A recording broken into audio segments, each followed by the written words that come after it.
The sun was setting over the coastal highway just outside Barcelona, painting the sky in shades of gold and crimson, when the unmistakable roar of a Ducati engine sliced through the evening air.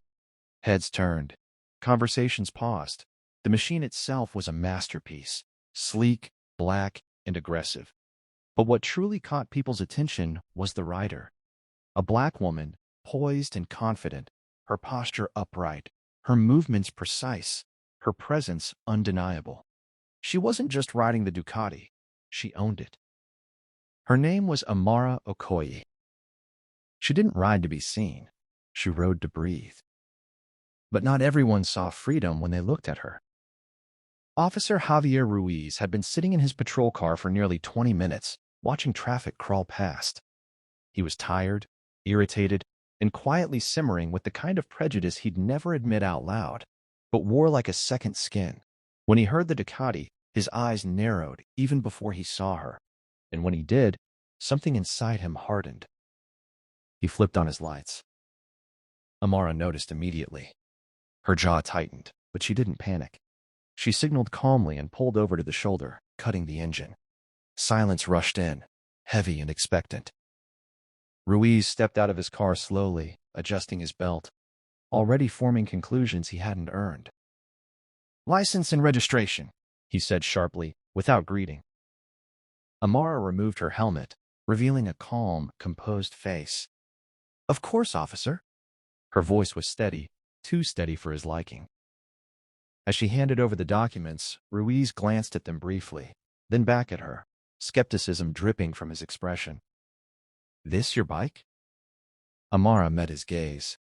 "Yes." He let out a short, humorless laugh. "You expect me to believe that?" She didn't react. That irritated him more. "Step off the bike." Amara complied, every movement controlled. People had started slowing down, watching. Phones came out. Something about the tension in the air made it impossible to ignore. Ruiz circled the Ducati like a predator sizing up prey. "You know," he said loudly enough for nearby onlookers to hear, "we've had a lot of thefts lately. Expensive bikes like this don't just end up in anyone's hands." Amara folded her arms. "Are you accusing me of stealing my own property?" "I'm saying you don't look like someone who can afford it." There it was. Naked. Ugly. The air shifted. Amara exhaled slowly, choosing her next words carefully. "What exactly does someone who can afford it look like, officer?" Ruiz smirked, but before he could answer, a black SUV pulled up behind the patrol car. It wasn't flashy, but it carried weight, authority. The driver stepped out first, then the passenger. A tall man in a dark suit, his presence commanding without effort. He walked toward them with calm, deliberate steps. Ruiz frowned. "This is a police matter, sir." The man held up a hand, stopping him mid-sentence. "Officer Ruiz," he said, voice quiet but firm. "I'd advise you to choose your next words very carefully." Ruiz blinked. "Do I know you?" The man reached into his jacket and produced an ID. Ruiz's expression changed instantly. Color drained from his face. Amara didn't turn, but a faint, knowing smile touched her lip. The man was Commander Alejandro Vega, one of Spain's most respected figures in national security, known for leading high-risk operations and advising government agencies. A man whose name carried consequences. And he was looking directly at Amara. "Ms. Okoye," Vega said, his tone softening. "I apologize for the delay." Ruiz's head snapped toward her. "Delay? Apology? What's going on here?" Ruiz asked, his voice suddenly uncertain. Amara turned slowly, meeting Vega's gaze. "Just a routine stop, apparently." Vega's eyes flicked briefly to Ruiz, and something unspoken passed between them. "Is that so?" Ruiz straightened. "Sir, I was just verifying ownership of the vehicle." "By questioning her ability to afford it?" Vega cut in. Ruiz hesitated. Silence stretched. The watching crowd leaned in. Amara said nothing. She didn't need to.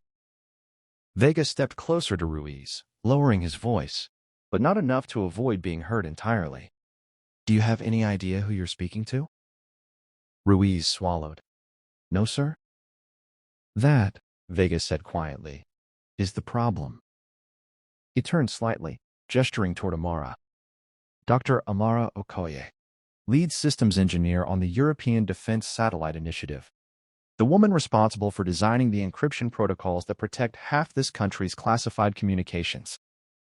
A murmur rippled through the crowd. Phones tilted closer.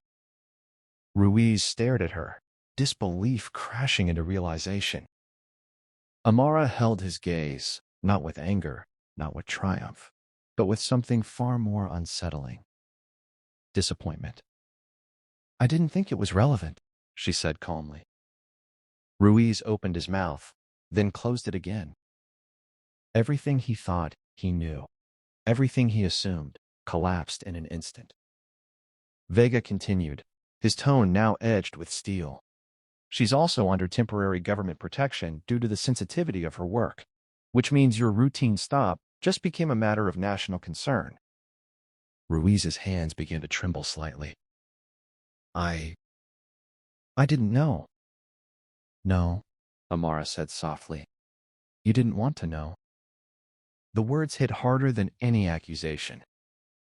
For a moment, no one spoke. The weight of what had just unfolded hung heavy in the air. Then Amara stepped forward, closing the distance between her and Ruiz. You saw a black woman on an expensive bike, she said, her voice still calm, still controlled. And instead of curiosity, you chose suspicion. Instead of respect, you chose doubt. Ruiz looked down. I've spent my entire life proving people wrong, she continued. But the truth is, I shouldn't have to. The crowd was silent now, completely still. Even the wind seemed to pause. Vega nodded slightly, then addressed Ruiz. You will file a full report, and I will personally ensure it's reviewed. Ruiz swallowed hard. Yes, sir. Amara picked up her helmet, her movements unhurried. But just as she was about to mount the Ducati again, she paused. There's something you should understand, officer, she said without turning. The problem isn't that you stopped me. Ruiz looked up, hopeful, grasping for something. It's why you stopped me. She put on her helmet, started the engine, and in a roar of power and precision, she was gone. The video spread within hours. By midnight, it was everywhere. By morning, it had gone viral across Spain and beyond. Headlines exploded, debates ignited, conversations shifted. But the real twist came later. Because what no one knew, not even Officer Ruiz, not even the watching crowd, was that the stop itself had been observed.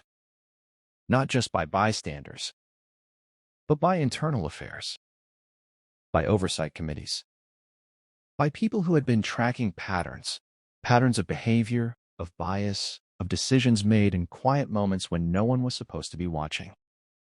Except this time, everyone was. And Officer Ruiz wasn't just facing a report. He was facing consequences. Real ones. Career-ending ones. Weeks later, Amara stood once again by the coastline, the Ducati parked beside her. The same road, the same sunset. But everything felt different. Not because of what had happened, but because of what it had revealed. Vega approached quietly, hands in his pockets. You handled that better than most would. Amara smiled faintly. I've had practice. He nodded. There's talk of reforms, training, accountability measures. Good, she said. Then, after a pause, but it shouldn't take a viral video for people to be treated with dignity. Vega didn't argue. Because he couldn't. Amara looked out at the horizon, the waves catching the last light of the day. I don't want to be known for that moment, she said. I want to be known for what I build. what I create. You will be, Vega replied.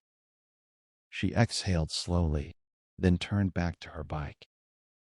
Because that, she said, placing a hand on the Ducati, is what actually changes everything. And with that, she rode off into the fading light, leaving behind not just a story, but a shift. If this story made you feel something, anger, hope, truth, then don't just scroll past it. Subscribe, because the stories we tell shape the world we live in, and some stories deserve to be heard by everyone.